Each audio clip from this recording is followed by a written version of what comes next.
Germany's decision to release a convicted murderer as part of the largest East-West prisoner exchange since the Cold War has received praise from Washington, but sparked controversy domestically.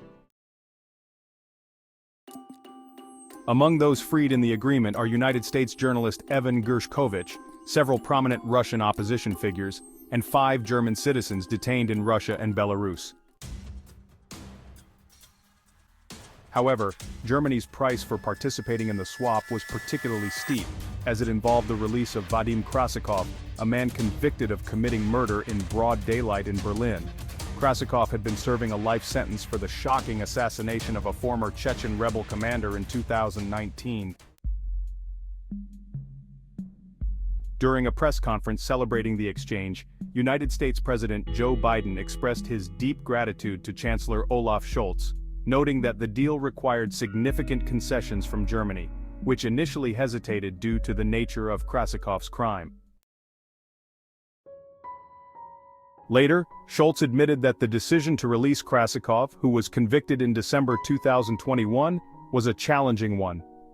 After a heartfelt meeting with some of the freed prisoners upon their arrival at Cologne Airport, he maintained that the swap was the right choice, emphasizing that those who were freed had genuine fears for their health and safety.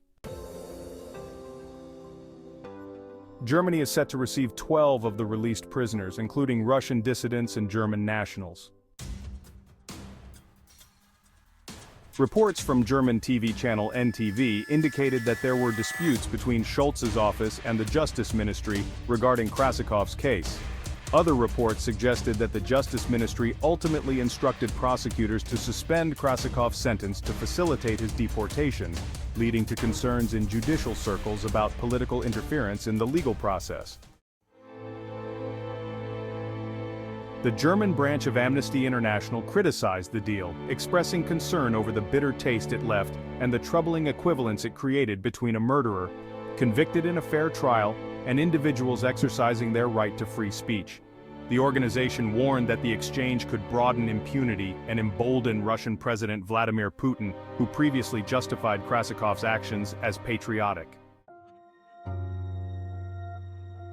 An opinion piece in Germany's Bild tabloid acknowledged the positive aspect of securing the release of rights activists and German citizens, but lamented that the message sent to the Russian public was that Putin was a hero for saving murderers. Despite the backlash, German officials have asserted that the deal prioritized the freedom and welfare of the prisoners, emphasizing Berlin's responsibility toward its citizens involved.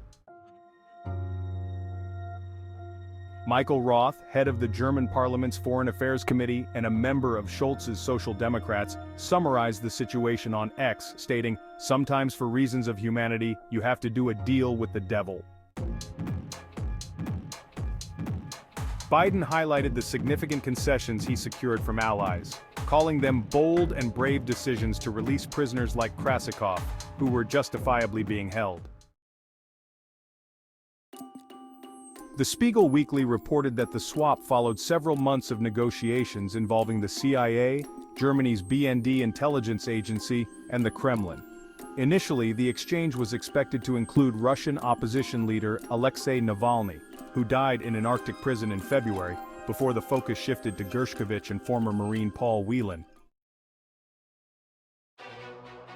High-level diplomatic contacts were instrumental in finalizing the deal, with U.S. National Security Advisor Jake Sullivan revealing that discussions between Biden and Scholz culminated in Vice President Kamala Harris meeting with Scholz at the Munich Security Conference earlier this year to work through the details.